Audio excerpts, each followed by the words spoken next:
Khilafah tidak boleh hanya ditunggu, tetapi harus diperjuangkan. Mengapa kita harus memperjuangkan khilafah?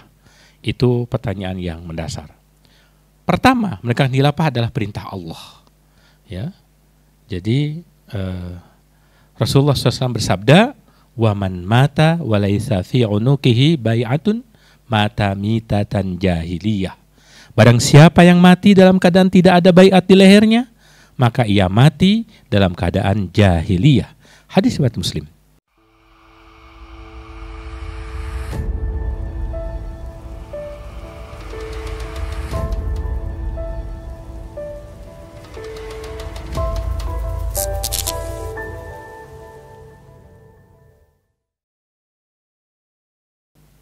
Bismillahirrahmanirrahim. Assalamualaikum warahmatullahi wabarakatuh. Alhamdulillahilladzi an'amana bin matil iman wal islam wa huwa afdalun ni'am. Asyhadu an la ilaha illallah wahdahu la syarikalah wa asyhadu anna Muhammadan abduhu wa rasuluhu la nabiyya ba'da. Allahumma shalli wa sallim wa barik ala Muhammad wa ala alihi wa sahbihi ajmain. Fa ya ayuhan nas ittaqullaha haqqa tuqatih wa la tamutunna illa wa antum muslimun. Qala Allah Ta'ala bi kitabihil karim wa wasaqal qailin a'udzu billahi minasyaitonir rajim. Bismillahirrahmanirrahim. In tansurullah yansurukum wa yusabbit aqdamakum. Shadaqallahul azim. Wa qala Rasulullah sallallahu alaihi wasallam, "Tsumma takunu khilafah ala minhajin nubuwah." Shadaqallahul azim wa shadaqa nabiyul karim Muhammad sallallahu alaihi wasallam. Kaum muslimin rahimakumullah, mungkin di antara kita sudah mulai meyakini bahwa kewajiban ataupun menegakkan khilafah adalah sebuah kewajiban.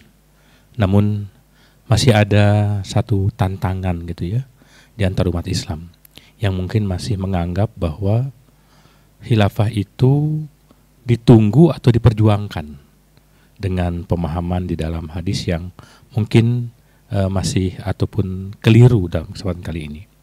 Sehingga mereka memandang bahwa nggak usah diperjuangkan. Khilafah itu akan datang sendirinya sebagaimana hujan akan turun kalau sudah waktunya gitu ya. Itu hadirin rahimakumullah. Lalu apakah benar ya demikian keadaannya bahwa khilafah itu tidak perlu diperjuangkan ya? Bahwa ada satu pendapat ya, dan mungkin ya cukup banyak ya pendapat yang mengatakan bahwa khilafah itu tidak harus diperjuangkan ya. Ada sebagian orang yang berpendapat bahwa khilafah akan datang dengan sendirinya tanpa perlu diperjuangkan. Pendapat ini didasarkan pada hadis sebagai berikut. Rasulullah SAW bersabda, "Tsumma takunu khilafah ala minhajin nubuwah." Kemudian akan ada khilafah yang berjalan di atas manhaj kenabian. Hadis riwayat Ahmad. Pemahaman akan ataupun terhadap hadis ini bahwa khilafah adalah janji dari Allah dan Rasulnya yang pasti terjadi. Kemudian ketika memahami ini, karena sudah dijanjikan, maka umat Islam tanpa perlu menunggu ataupun hanya perlu menunggu datangnya khilafah tanpa perlu berjuang untuk menegakkannya. Jadi pendapat mereka adalah kita hanya perlu bersabar, barangkali ditambahkan ya, menunggu datangnya khilafah tanpa perlu berjuang menegakkannya. Itu pendapat yang berkembang. Jika Allah menghendaki khilafah tegak, maka khilafah akan tegak dengan sendirinya. Itu menurut mereka yang menganggap bahwa khilafah tidak perlu diperjuangkan, hanya perlu menunggu. Namun benarkah demikian? Mari kita perhatikan beberapa hadis berikut ini. Bantahan terhadap pendapat bahwa khilafah hanya perlu ditunggu, pendapat ini lemah karena bertentangan dengan dalil lain yang menunjukkan bahwa khilafah harus diperjuangkan. Berikut beberapa bantahannya. Yang pertama, sunatullah dalam perbuatan, dalam perubahan. Ya, sebagaimana Allah Subhanahu wa taala telah berfirman, A'udzubillahi minasyaitonirrajim. Bismillahirrahmanirrahim. Innallaha la yughayyiru ma biqaumin hatta yughayyiru ma bi anfusihim. Sesungguhnya Allah tidak akan mengubah keadaan satu kaum hingga mereka mengubah apa yang ada pada diri mereka sendiri. Dalam surat Ar-Ra'd ayat 11. Ya, ini jelas sekali bahwa Allah tidak akan merubah ataupun tidak akan mengadakan atau memunculkan khilafah begitu saja tanpa ada usaha dari umat Islam sendiri untuk menegakkan atau berjuang agar khilafah kembali tegak. Nah itu. Hadirin rahimakumullah, berikutnya bantahan terhadap bahwa khilafah harus menunggu, hanya menunggu saja. Perubahan harus dimulai dari usaha umat untuk mengubah diri dan kondisi mereka. Ya, jadi ayat tersebut mengisyaratkan dengan jelas ya begitu dalil mantuk ya, atau lapat kalimat yang mantuk tentang bagaimana Allah tidak akan memberikan perubahan, tidak akan menegakkan khilafah begitu saja tanpa ada usaha dari umat Islam itu sendiri. Yang kedua, bahwa sejarah tidak pernah mencatat khilafah tegak dengan sendirinya. Kita lihat ya, Daulah Islam sendiri ya, Daulah Islam yang pertama didirikan oleh Rasulullah SAW di Madinah setelah perjuangan selama 13 tahun di Mekah. Itu Daulah Islam yang pertama. Khilafah di bawah Khilafah Rasyidin tetap dijaga dengan perjuangan, jadi tidak sekedar menunggu. Khilafah Utsmaniyah tidak berdiri begitu saja, tetapi diperjuangkan oleh para kaum pejuang muslim selama berabad-abad. Kita tahu bahwa dalam kondisi ataupun ketika kekhilafahan Abbasiyah itu keruntuhan khilafah Abbasiyah itu terjadi oleh pasukan Mongol, oleh pasukan Tartar. Sehingga kekosongan itu terjadi selama 3,5 tahun. Bagaimana kaum muslimin memperjuangkan agar tegak kembali? Sampai terjadi perang di Ain Zalut ya. Sampai kita mengenal pahlawan Burhanuddin Baibas dan sebagainya. Itu adalah satu bagian kecil bahwa ketika runtuh diperjuangkan nyawa ratusan sehingga terjadi tegak kembali kehilafahan yang bagian akhir dari Abbasiyah. Kemudian munculnya Utsmaniyah. Sejarah menunjukkan bahwa khilafah selalu tegak dengan perjuangan, bukan sekedar menunggu. Yang ketiga, perintah untuk berjuang menegakkan syariah ini dalam kaidah usul dikatakan sebagai dalalah iltizamah, bahwa ketika hal itu ada bukan berarti membiarkan tidak ada perjuangan ataupun tidak ada hal lain yang bisa menjadikan tegaknya syariah. Malayatimul wajib ila bihi bahwa wajib, itu dalam kaidah dinyatakan. Jika satu perkara itu kemestian adanya, maka sesuatu itu ataupun wasilah itu ataupun sesuatu yang menjadikan syariah tegak itu perlu ada, yaitu adalah kehilafahan atau daulah hilafah.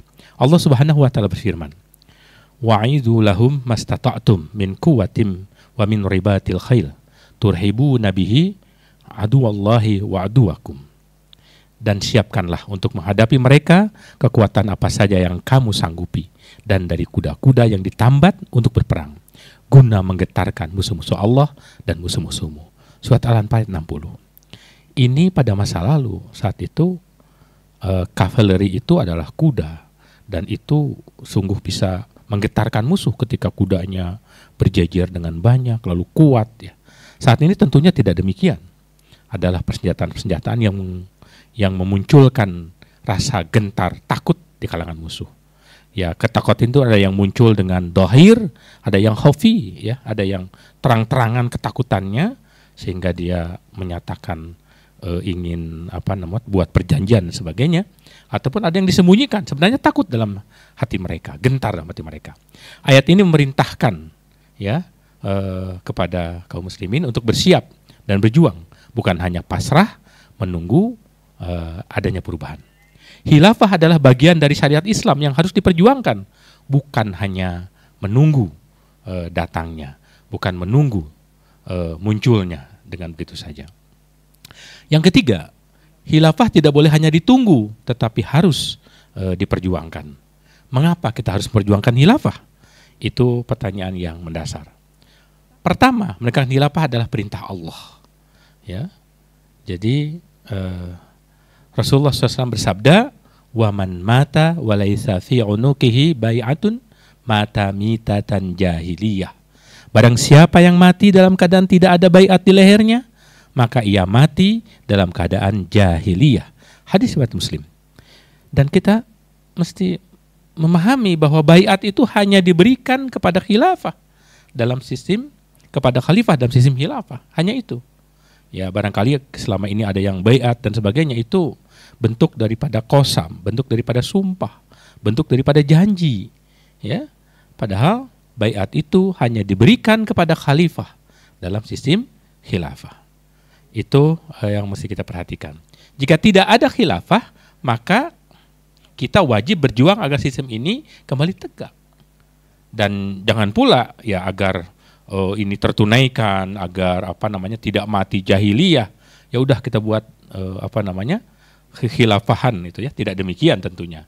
Mesti memenuhi syarat rukun, memenuhi perkara-perkara yang memang menjadi pokok daripada seorang khilafah, daripada pengangkatan baiat atau baiat khilafah itu.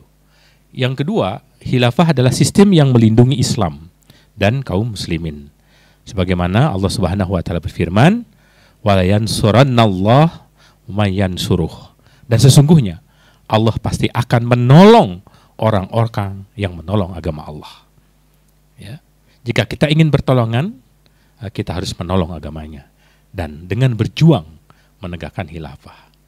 Nah, jadi hadirin rahimakumullah, kaum muslimin yang dimuliakan oleh Allah, kita tahu bahwa bentuk dari pertolongan itu kan ketika yang utama itu tentu adalah mengorbankan seluruh jiwa, raga, harta untuk agama Allah dengan mendakwahkan Islam, menjalankan syariat dan hal-hal yang berkaitan dengan pelaksanaan seorang hamba kepada Allah.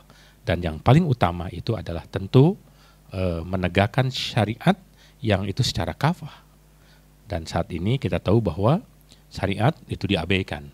Dan dalam beberapa hadis kita mengetahui bahwa ketika satu sunnah, satu syariah saja terlaksana, ibarat sebuah tanah yang terairi, terhujani ataupun diberikan hujan oleh Allah, itu selama 40 tahun dia akan subur. Bagaimana kalau syariat itu tegak seluruhnya? Karena dengan tegaknya khilafah Islam. Jadi tidak menunggu. Ini adalah suatu perkara yang harus diperjuangkan. Menegakkan khilafah adalah amal saleh yang agung.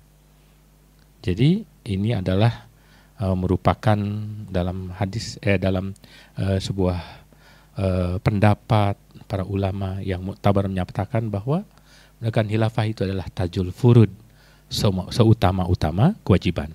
Menegakkan khilafah bukan hanya sekedar perjuangan politik, tetapi juga ibadah yang besar di sisi Allah Subhanahu wa taala, ketaatan yang utama pada Allah Subhanahu wa taala. Sebagaimana Allah Subhanahu wa taala berfirman dalam surat Al-Hajj ayat 41, "Alladzina immakkannahum fil ard aqamus shalah wa atau zakah wa amaru bil ma'rufi wa nahau 'anil munkar." Orang-orang yang jika kami berikan kekuasaan di bumi, mereka mendirikan salat, menunaikan zakat, dan mereka memerintahkan yang ma'ruf serta mencegah dari yang munkar. Jadi kaum muslimin rahimakumullah, sekali lagi bahwa pendapat yang menyatakan bahwa khilafah itu hanya perlu ditunggu, bahkan mungkin ditambahi bersabar saja, tidak demikian. Itu adalah sebuah pemahaman yang keliru sama sekali dengan dalil-dalil yang bersifat muhkam, yang jelas tentang bagaimana khilafah itu perlu diperjuangkan. Jadi kesimpulannya, kekuasaan dalam Islam termasuk khilafah itu digunakan untuk menegakkan hukum Allah.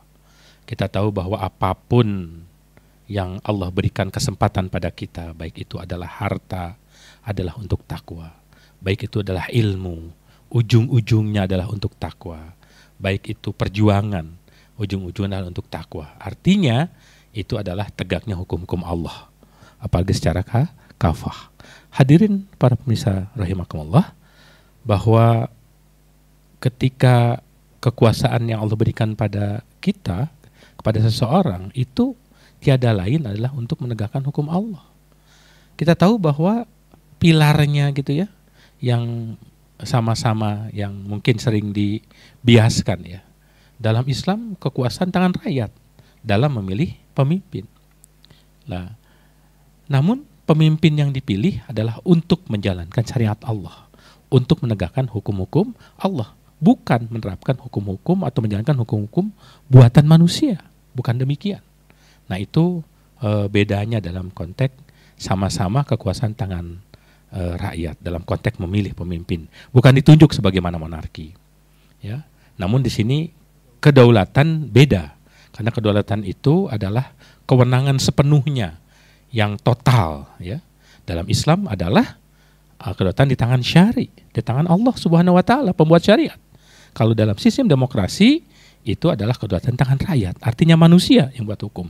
Itu sangat berbeda konsep kekuasaan di dalam Islam, dalam kekuasaan di dalam selain Islam. Berjuang menegakkan khilafah adalah bentuk ketaatan pada Allah yang sangat agung. Ya. Para pemirsa yang dimuliakan oleh Allah, jadi kesimpulannya adalah yang pertama, pendapat bahwa khilafah hanya perlu ditunggu adalah kesalahan dalam memahami hadis. Ya, Masya Allah. Itu berbahaya, jangan sampai terjerumus ke dalam satu peringatan dari Rasul. Ya, barang siapa yang membuat-buat ya, lalu ditunjukkan bahwa ini adalah dari Rasulullah, maka persiapkanlah dirinya mendapatkan kursi dalam neraka. Nauzubillah. Ya, itu jangan sampai masuk ke sana, sehingga perlu menyadari bahwa jangan sampai ke sana gitu ya, jangan sampai terjerumus ke dalam konteks dia telah mengada-ngada di dalam hadis. Yang kedua, Allah dan Rasulnya telah memerintahkan umat Islam untuk berjuang menegakkan hukumnya, termasuk dalam sistem khilafah. Yang ketiga, sejarah membuktikan bahwa khilafah tidak pernah tegak dengan sendirinya, tetapi selalu melalui perjuangan umat Islam. Ya. Lalu yang keempat, penegakan khilafah adalah satu amal saleh yang agung dan kewajiban yang harus diperjuangkan. Sebagian ulama sekali lagi menyatakan perjuangan ataupun mendirikan nasbul khilafah itu adalah tajul furud, seutama-utama kewajiban. Bahkan katakan sebagai mahkota kewajiban, ya, tajul furud, mahkota daripada kewajiban, karena dia berada di atas. Ketika itu tegak, maka tegaklah seluruh syariat Islam. Oleh karena itu, umat Islam tidak boleh hanya pasif, bahkan menjadi kelompok yang fatalis ya. Dia menunggu kembalinya khilafah, tapi harus aktif ya. Sekali lagi, perjuangkan dengan cara yang benar sesuai dengan syariat Islam, melalui metode Rasulullah, melalui manhaj Rasulullah dalam penegakannya sekalipun.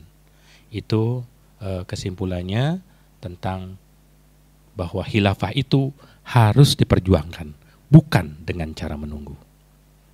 Billahi taufiq wal hidayah. Wassalamualaikum warahmatullahi wabarakatuh.